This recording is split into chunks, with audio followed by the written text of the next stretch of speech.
Telltale Heart by Edgar Allan Poe. Read by Ty. True.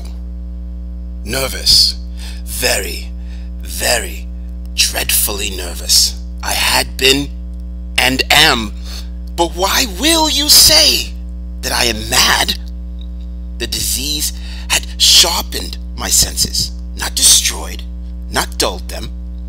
Above all was the sense of hearing acute. I heard all things in the heaven and in the earth. I heard many things in hell. How, then, am I mad? Hearken, and observe how healthily, how calmly I can tell you the whole story. It is impossible to say how first the idea entered my brain, but once conceived, it had haunted me day and night. Object, there was none. Passion, there was none. I loved the old man. He had never wronged me. He had never given me insult. For his gold, I had no desire. I think it was his eye. Yes, it was this. He had the eye of a vulture. A pale blue eye with a film over it. Whenever it fell upon me, my blood ran cold. And so, by degrees, very gradually, I made up my mind to take the life of the old man, and thus rid myself of the eye forever. Now, this is the point. You fancy me mad. Madmen know nothing. But you should have seen me.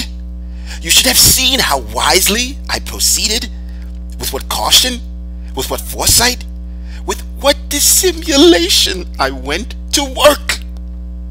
I was never kinder to the old man than during the whole week before I killed him. And every night, about midnight, I turned the latch of his door and opened it, oh so gently. And then, when I had made an opening sufficient for my head, I put in a dark lantern, all closed, so that no light shone out. And then I thrust in my head. Oh, you would have laughed to see how cunningly I thrust it in. I moved it slowly, very, very slowly, so that I might not disturb the old man's sleep. It took me an hour to place my whole head within the opening so far that I could see him as he lay upon his bed. Would a madman have been so wise as this? And then, when my head was well in the room, I undid the lantern cautiously. Oh, so cautiously, for the hinges creaked. I undid it just so much that a single thin ray fell upon the vulture eye.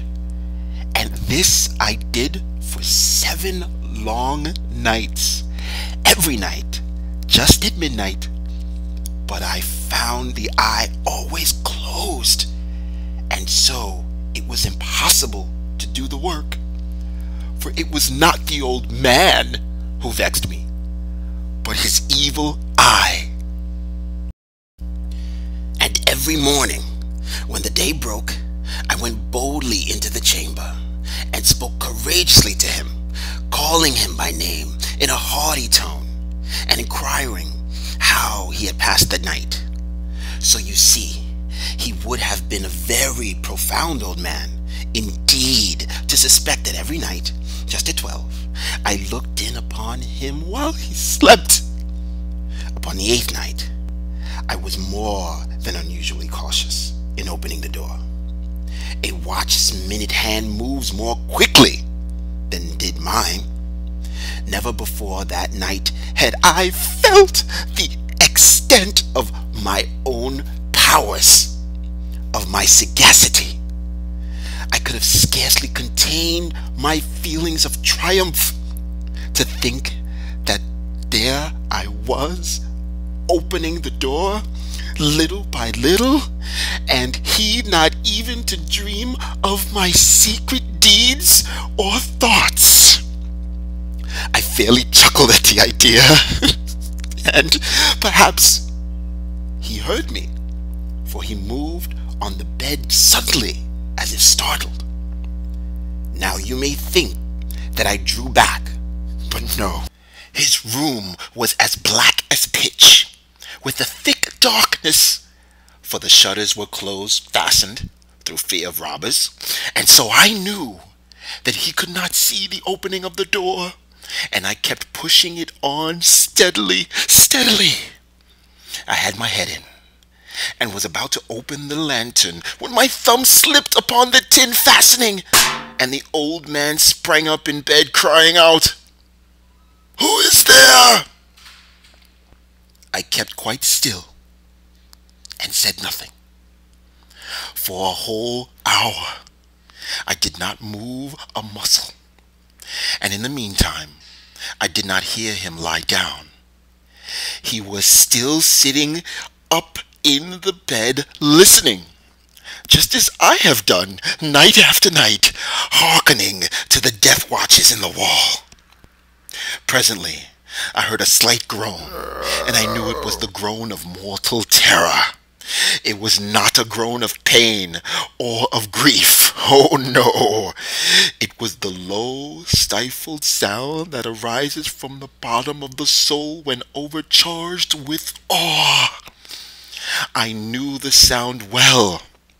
Many a night, just at midnight, when all the world slept, it has welled up from my own bosom, deepening with its dreadful echo the terrors that distracted me. I say I knew it well. I knew what the old man felt, and pitied him, although I chuckled at heart. I knew that he had been lying awake ever since the first slight noise, when he had turned in the bed. His fears had been ever since growing upon him. He had been trying to fancy them causeless, but could not. He had been saying to himself, "It is nothing but the wind in the chimney.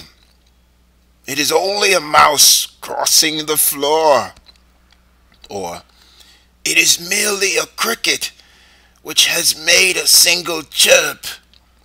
Yes, he had been trying to comfort himself with these suppositions, but he had found all in vain.